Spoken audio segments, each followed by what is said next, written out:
François Hollande, cette fois-ci, a légitimement sa lecture des années écoulées. C'est sa contribution à l'inventaire. Je n'en partage pas tous les termes, mais je crois avec lui nécessaire la réhabilitation de notre bilan. Quoi que l'on puisse penser de la campagne du candidat désigné par nos primaires, le schisme a atteint une telle magnitude que rien ne me semble pire que de considérer qu'il s'agissait d'un simple accident de parcours.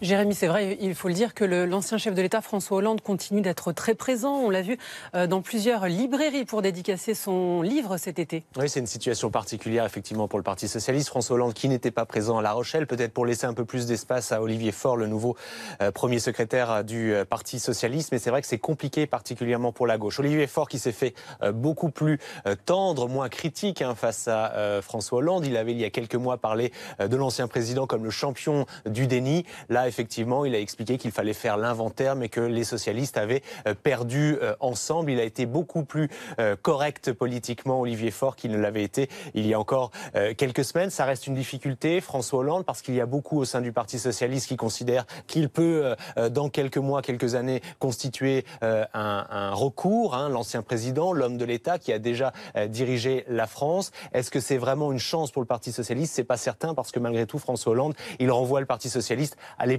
Solferino, vous savez, le parti va changer de siège, renvoyer le PS à ces années 2000-90. François Hollande fait partie malgré tout des hommes politiques du passé qui ont dirigé le Parti socialiste il y a plus de 15 ans maintenant. Donc c'est compliqué pour ce parti d'avoir cette figure tutélaire de François Hollande aujourd'hui pour un parti qui doit tout reconstruire à zéro et se projeter vers l'avenir et vers de nouvelles victoires dans les prochaines années.